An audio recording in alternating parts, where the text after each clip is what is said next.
ನಮಸ್ಕಾರ ಸ್ನೇಹಿತರೆ, ಬೆಂಕಿ ಬಿರುಗಾಳಿ ಚಾನಲ್ಗೆ ತಮ್ಮೆಲ್ಲರಿಗೂ ಸ್ವಾಗತ. ನಾನಿವತ್ತು ಮಾಡ್ತಿರ್ತಕ್ಕಂಥ ಸಂಚಿಕೆ ನಾಡಿನ ದೊರೆಗೆ ಕೆಲವೊಂದು ವಿಷಯಗಳನ್ನು ಬೆಳಗಾವಿ ಹಾಗೂ ಬೆಳಗಾವಿ ವಿಭಾಗ ಮಟ್ಟದ ಸಮಸ್ಯೆಗಳನ್ನು ಮಾನ್ಯ ಮುಖ್ಯಮಂತ್ರಿಗಳ ಗಮನಕ್ಕೆ ತರಲಿಕ್ಕೆ ಈ ಸಂಚಿಕೆಯನ್ನು ಮಾಡ್ತಾ ಇದ್ದೇನೆ. ಇಲ್ಲಿ ರೈತರ ಸಮಸ್ಯೆ ಆಗಿರ್ಬೋದು, ಗಡಿ ಸಮಸ್ಯೆ ಆಗಿರ್ಬೋದು, ನೀರಾವರಿ ಸಮಸ್ಯೆ ಆಗಿರ್ಬೋದು, ಹಾಗೂ ನಿರುದ್ಯೋಗದ ಸಮಸ್ಯೆಗಳಾಗಿರ್ಬೋದು. ಹೀಗೆ ಹಲವಾರು ವಿಷಯಗಳನ್ನು ಆಯ್ಕೆ ಮಾಡಿಕೊಂಡು ನಾನು ಮಾನ್ಯ ಮುಖ್ಯಮಂತ್ರಿಗಳ ಗಮನಕ್ಕೆ ತರಲಿಕ್ಕೆ ಬಯಸಿದ್ದೇನೆ.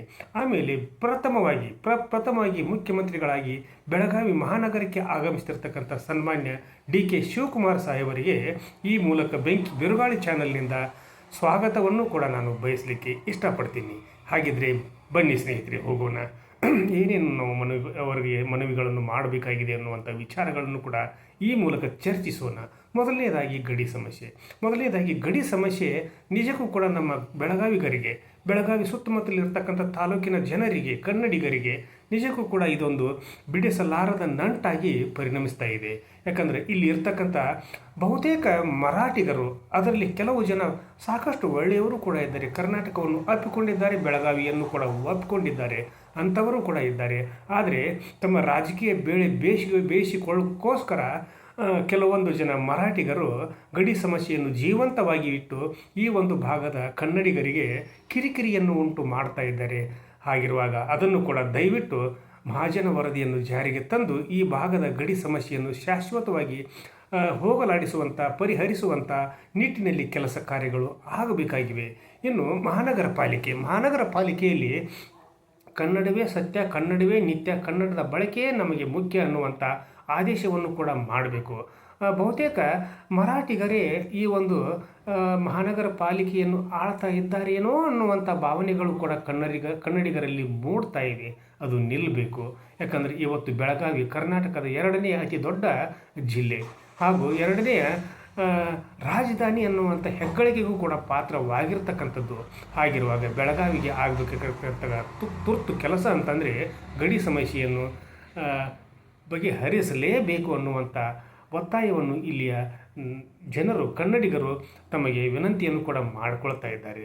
ಆಮೇಲೆ ನೀರಾವರಿ ಸಮಸ್ಯೆ ನಿಜಕ್ಕೂ ಕೂಡ ರೈತರಿಗೆ ಒಂದು ತುಂಬ ತೊಂದರೆಯಾಗಿದೆ. ಬಹುತೇಕ ನೀರಾವರಿ ಸೌಲಭ್ಯ ಇರದೇ ಇರತಕ್ಕಂಥ ಪ್ರದೇಶಗಳಲ್ಲಿ ಇರತಕ್ಕಂಥ ರೈತರಿಗೆ ಅದರ ಬಿಸಿ ತಟ್ಟುತ್ತಾ ಇದೆ. ಅದು ಕೂಡ ನಿಲ್ಲಬೇಕು.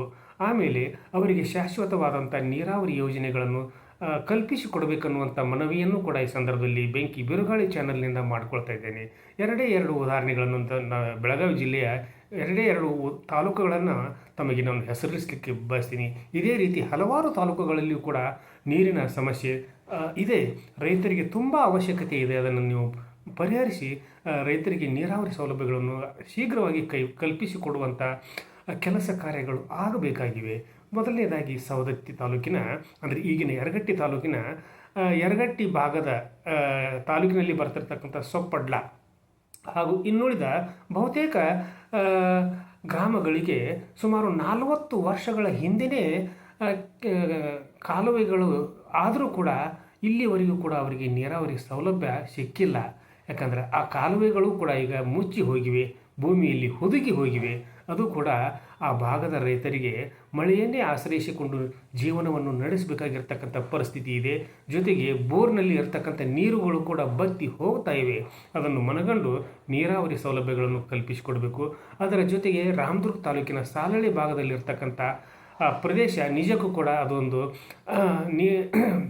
ಮಳೆಯನ್ನೇ ಆಶ್ರಯ ಮಾಡಿಕೊಂಡಿರ್ತಕ್ಕಂಥ ಹಳ್ಳಿಗಳು.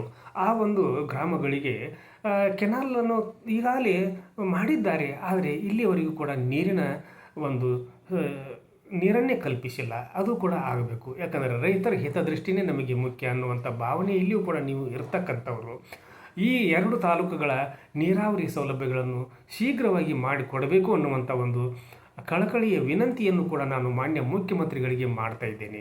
ಮೂರನೇದಾಗಿ ಬೆಂಗಳೂರಿನಲ್ಲಿ ಇರತಕ್ಕಂಥ IT-BT ಕಂಪನಿಗಳನ್ನು 2ನೇ ರಾಜಧಾನಿಯಾಗಿರ್ತಕ್ಕಂಥ ಹಾಗೂ ಸುವರ್ಣ ವಿಧಾನಸೌಧವನ್ನು ಹೊಂದಿರತಕ್ಕಂಥ ಬೆಳಗಾವಿಗೆ IT-BT ಕಂಪನಿಗಳನ್ನು ತಂದು ಈ ಒಂದು ಬೆಳಗಾವಿ ವಿಭಾಗ ಮಟ್ಟದ ಬೆಳಗಾವಿ ಜಿಲ್ಲೆಯ ನಿರುದ್ಯೋಗಿ ಯುವಕ ಯುವತಿಯರಿಗೆ ಅವಕಾಶಗಳನ್ನು ಬೆಳಗಾವಿಯಲ್ಲೇ ಕಲ್ಪಿಸಿಕೊಡುವಂಥ ಒಂದು ಪ್ರಾಮಾಣಿಕ ಕೆಲಸವನ್ನು ನೀವು ಮಾಡ್ತೀರಾ ಅನ್ನುವಂಥ ಆಶಾಭಾವನೆಯಲ್ಲಿ ಇರ್ತಕ್ಕಂಥ ಬಹುತೇಕ ನಿರುದ್ಯೋಗಿ ಯುವಕ ಯುವತಿಯರು ಕೂಡ ಇದ್ದಾರೆ. ಯಾಕಂದರೆ ಬೆಂಗಳೂರು ಇವತ್ತು ಜನದಟ್ಟಣೆಯಲ್ಲಿ ಎಷ್ಟೊಂದು ಕಷ್ಟ ಅನುಭವಿಸ್ತಾ ಇದೆ. ಆ ಒಂದು ಕಷ್ಟವನ್ನು ನಿವಾರಿಸಲಿಕ್ಕಾಗಿ ಆದರೂ ಕೂಡ ಬೆಳಗಾವಿಗೆ IT BTಗಳನ್ನು ತಂದು ಕೊಡಬೇಕು. ಯಾಕಂದರೆ ಇಲ್ಲಿ ಸಾಕಷ್ಟು ಸ್ಥಳಾವಕಾಶ ಇದೆ. ಅದನ್ನು ತಮ್ಮ ಗಮನಕ್ಕೂ ಕೂಡ ಈ ಸಂದರ್ಭದಲ್ಲಿ ನಾನು ತರಲಿಕ್ಕೆ ಬಯಸಿದ್ದೇನೆ. ಜೊತೆಗೆ ಇನ್ನೂ ಹಲವಾರು ಕಾರ್ಯಗಳು ಇವೆ. ಅವನ ಮುಂದಿನ ಸಂಚಿಕೆಗಳಲ್ಲಿ ಹೇಳ್ತೀನಿ. ಇವು ತುರ್ತಾಗಿ ಆಗಬೇಕಾಗಿರತಕ್ಕಂಥವ್ರು. ಆಮೇಲೆ ಕಾಂಗ್ರೆಸ್ ಪಕ್ಷ, ಭಾರತೀಯ ಜನತಾ ಪಕ್ಷ, ಜಾತ್ಯತೀತ ಜನತಾದಳ ಪಕ್ಷಗಳಿಗೂ ಕೂಡ ಅನ್ವಯವಾಗುವಂತೆ ಆ ಪಕ್ಷಗಳ ಕಾರ್ಯಕರ್ತರ ಒಂದು ಅಳಲನ್ನು ಕೂಡ ಈ ಸಂದರ್ಭದಲ್ಲಿ ನಾನು ತಮ್ಮ ಗಮನಕ್ಕೆ ನಿಜಕ್ಕೂ ಕೂಡ ಕಳಕಳಿಯಿಂದ ಕೇಳ್ಕೊಳ್ತಾ ಇದ್ದೇನೆ. ಯಾಕಂದರೆ ಶಾಸಕರು, ಸಚಿವರು ಹಾಗೂ ಹಿರಿಯ ನಾಯಕರೆನಿಸಿಕೊಂಡವರ ಹಿಂದೆ ಮುಂದೆ ಏನು ತಿರುಗ್ತಿರ್ತಾರಲ್ಲ ಅಂಥವರಿಗೆ ಮಾತ್ರ ಸರ್ಕಾರದಲ್ಲಿ ಸ್ಥಾನಮಾನಗಳು ಕೂಡ ಸಿಗ್ತವೆ. ಅದು ತಪ್ಪಬೇಕು. ಯಾಕಂದರೆ ಅಂಥವರು ಪಕ್ಷಕ್ಕೆ ಮತಗಳನ್ನು ತಂದು ಕೊಡುವಂಥವರಲ್ಲ. ಗರಿ ಅರಿವೆಗಳನ್ನು ಬಟ್ಟೆಗಳನ್ನು ಹಾಕಿಕೊಂಡು ಅವರು ಹಿಂದೆ ಮುಂದೆ ತಿರುಗಾಡುವಂಥವರು. ಅವರಿಂದ ಯಾವುದೇ ಒಂದು ಪಕ್ಷಗಳಿಗೆ ಅನುಕೂಲತೆಗಳು ಆಗೋದಿಲ್ಲ. ಹಾಗಿರುವಾಗ ಪಕ್ಷದ ಪ್ರಾಮಾಣಿಕ ಕಾರ್ಯಕರ್ತರಿಗೆ ನೀವು ಬೆಲೆಯನ್ನು ಕೊಡಬೇಕು. ಅಂಥ ಕಾರ್ಯಕರ್ತಗಳನ್ನು ನೀವು ಹುಡುಕಿ ತೆಗಿಬೇಕು. ಯಾಕಂದರೆ ಸಾವಿರಾರು ಕಾರ್ಯಕರ್ತರು ನಿಮ್ಮೆಲ್ಲ ಪಕ್ಷಗಳಲ್ಲಿಯೂ ಕೂಡ ಇದ್ದಾರೆ. ಈಗ ಇರತಕ್ಕಂಥ ಕಾಂಗ್ರೆಸ್ ಪಕ್ಷದ ಸರ್ಕಾರದ ಅವಧಿಯಲ್ಲಿ ನಿಜವಾದ ಕಾರ್ಯಕರ್ತರಿಗೆ ಅವಕಾಶಗಳನ್ನು ಕಲ್ಪಿಸಿಕೊಡ್ರಿ. ಯಾಕಂದರೆ 2.5 ವರ್ಷಗಳಾಗಿ ಹೋದರೂ ಕೂಡ ಇನ್ನೂ ಕಾರ್ಯಕರ್ತರಿಗೆ ಅಧಿಕಾರಗಳೇ ಸಿಕ್ಕಿಲ್ಲ. ಈಗ ಬದಲಾವಣೆಯ ಗಾಳಿ ಬೀಸ್ತಾ ಇದೆ. ಈಗ 2.5 ವರ್ಷಗಳ ಕಾಲ ನಿಗಮ ಮಂಡಳಿಗಳ ಅಧ್ಯಕ್ಷರಾಗಿರ್ತಕ್ಕಂಥವರು, ಸದಸ್ಯರಾಗಿರ್ತಕ್ಕಂಥವರ ಒಂದು ಅಧಿಕಾರವನ್ನು ಕಿತ್ತುಕೊಂಡು ಈಗ ಉಳಿದಂಥ ಪ್ರಾಮಾಣಿಕ ಕಾರ್ಯಕರ್ತರಿಗೆ ಹಂಚುವಂಥ ಕೆಲಸ ಕಾರ್ಯಗಳು ಆಗಬೇಕು. ಯಾಕಂದರೆ ಅವರೇ ನಿಮ್ಮ ಪಕ್ಷದ ಒಂದು ಅಧಿಕಾರಕ್ಕೆ ತರುವಂಥ ಕಾರ್ಯದಲ್ಲಿ ಪ್ರಾಮಾಣಿಕವಾಗಿ ದುಡಿದಿರತಕ್ಕಂಥವರು. ಅಂಥವರನ್ನು ಗುರುತಿಸಿ, ಅಂಥವರನ್ನು ಪ್ರೋತ್ಸಾಹಿಸಿ ನೀವು ಈ ಒಂದು ಸ್ಥಾನಮಾನಗಳಿಗೆ ಅವರನ್ನು ಭಾಜನರನ್ನಾಗಿ ಮಾಡಿದರೆ ಅವರು ಕೂಡ ಪ್ರಾಮಾಣಿಕವಾಗಿ ಪಕ್ಷದ ಸೇವೆ ಮಾಡಲಿಕ್ಕೆ, ಮತಗಳನ್ನು ಹಾಕಿಸಲಿಕ್ಕೆ, ಸರ್ಕಾರವನ್ನು ರಚಿಸಲಿಕ್ಕೆ ಅವರು ನಿಮಗೆ ಸಹಾಯ ಮಾಡ್ತಾರೆ ಅನ್ನುವಂಥ ಒಂದು ಪ್ರಾಮಾಣಿಕ ಕಳಕಳಿಯನ್ನು ಈ ಸಂದರ್ಭದಲ್ಲಿ ನಾನು ಕಾರ್ಯಕರ್ತರ ಪರವಾಗಿಯೂ ಕೂಡ ಮಾಡ್ತಾ ಇದ್ದೇನೆ. ಆಮೇಲೆ ಸುವರ್ಣಸೌಧದಲ್ಲಿ ಸರ್ಕಾರಿ ಕಚೇರಿಗಳನ್ನು ತೆರೆದಿದ್ದಾರೆ. ಅದು ನಿಲ್ಲಬೇಕು. ಯಾಕಂದರೆ ಸುವರ್ಣಸೌಧದಲ್ಲಿ ಅಧಿವೇಶನ ಹಾಗೂ ಕಾರ್ಯದರ್ಶಿ ಮತ್ತು ನಿರ್ದೇಶಕರ ಕಚೇರಿಗಳನ್ನು ಸ್ಥಾಪನೆ ಮಾಡಬೇಕು. ಅರ್ಧ ವರ್ಷ ಅಂದರೆ 6 ತಿಂಗಳು ಬೆಂಗಳೂರಿನಲ್ಲಿ, 6 ತಿಂಗಳು ಬೆಳಗಾವಿಯಲ್ಲಿ ಆಡಳಿತ ಯಂತ್ರ ಕೆಲಸವನ್ನು ಮಾಡುವಂಥ ಒಂದು ಆದೇಶವನ್ನು ಕೂಡ ನೀವು ಮಾಡ್ತೀರಾ ಅನ್ನುವಂಥ ನಂಬಿಕೆಯಲ್ಲಿ ಈ ಭಾಗದ ಜನರಿದ್ದಾರೆ. ಹಾಗೂ ಬೆಳಗಾವಿ ವಿಭಾಗ ಮಟ್ಟದ ಜಿಲ್ಲೆಗಳಲ್ಲಿಯೂ ಕೂಡ ನಾನು ಹೇಳಿದಂಥ ಎಲ್ಲ ಕೆಲಸಗಳು ಆಗಬೇಕಾಗಿವೆ.